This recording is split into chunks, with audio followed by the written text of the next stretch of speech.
Let us move to the summary of the poem, The Pair of Sarus Crane. Here, children, this poem is written by Manmohan Singh.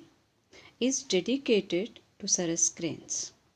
They are the tallest of the flying birds, large, non-migratory, and are found in parts of the Indian subcontinent,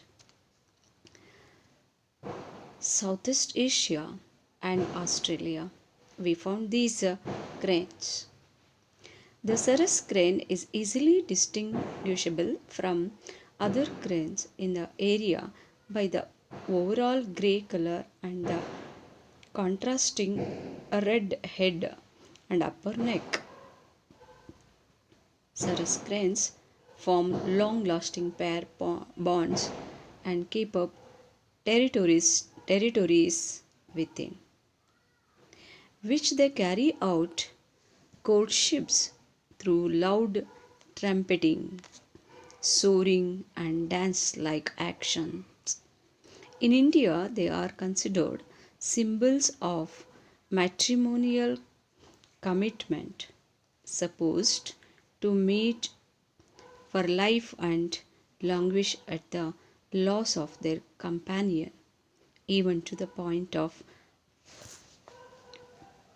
famishing to death. Their population is strongly declining. With this background, we move on the summary of, of the poem itself. Manmohan Singh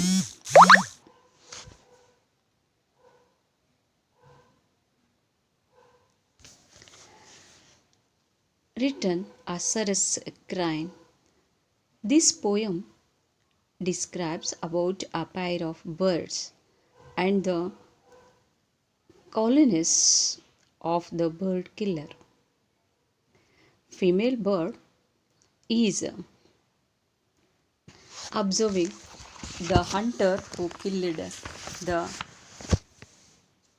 male bird. First stanza of the poem. The male was shot as he necked to pull the reluctant sun out from the rim of horizon. Means the male bird was flying high at dawn when he was shot. As he stretched his neck to pull out the sun, which was hiding behind the edge of the skyline.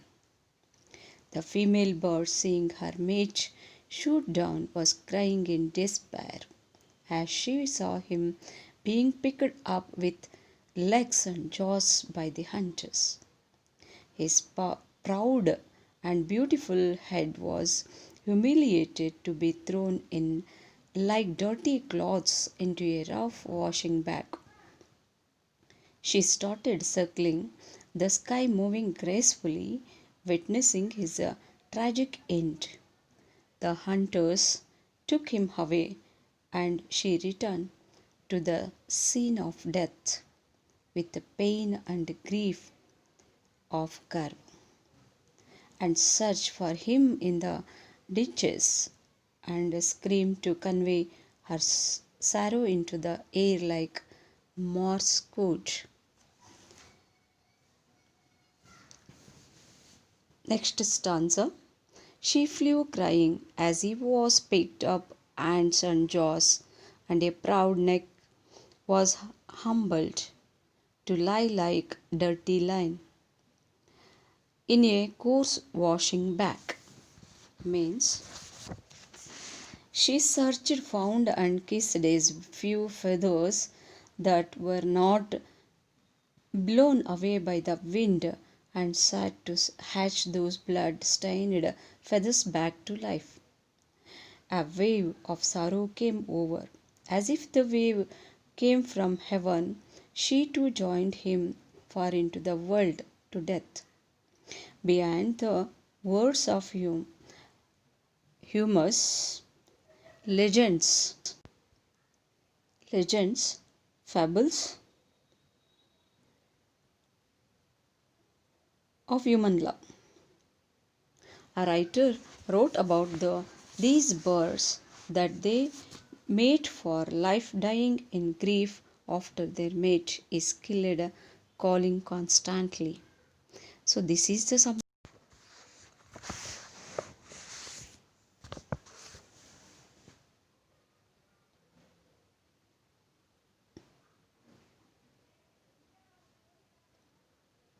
next stanza of the poem.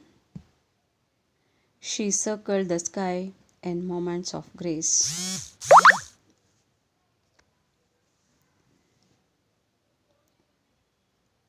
Over is the disgraceful end. The killers went away and she returned to the death's scene with a grief that inscribed its intensity in dots and pits, like the moss code of bird sorrow transmitted to the air. Here, the meaning of this stanza is the poet talks metaphorically, the sea being the metaphor for death, and she wave of the seas is the call of death, which the female bird had ever seen before. We can be sure that the poet is not referring to the real sea waves, basically, because cirrus cranes do not live near the seashore. In turn, he is talking about the shock and despair the female bird experienced at the loss of her mate and hence joined him in death. Here, the crane wanted to die along with the female male crane.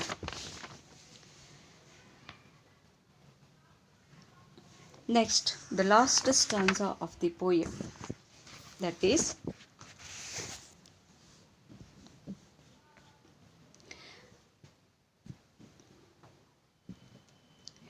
with her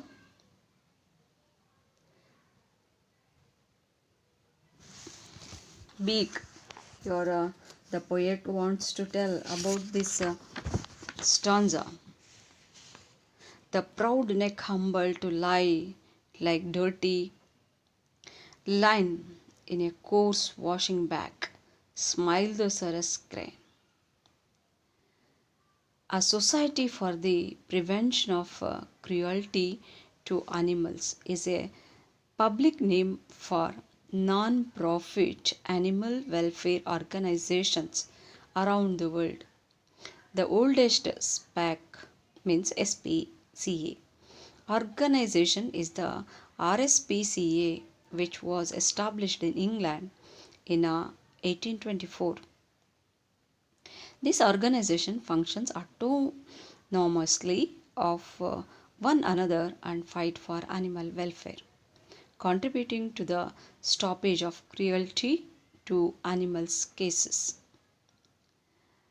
recovery and finding homes for ill treated and unwanted animals that can be reinstalled into new homes, policies about animals enthusiasts, managing untamed cats, and similar issues from every one organization to another.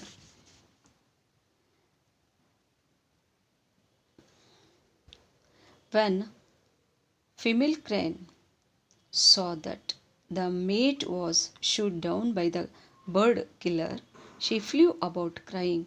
She cried bitterly when her mate's body was stuffed into a bag and carried away. She went on circling the sky in deep sorrow over his disgraceful end. She sat down crying where the mate had fallen and sent her sorrow to the heavens in a telegraphic mode. She kissed a few feathers of her mate, which lay stray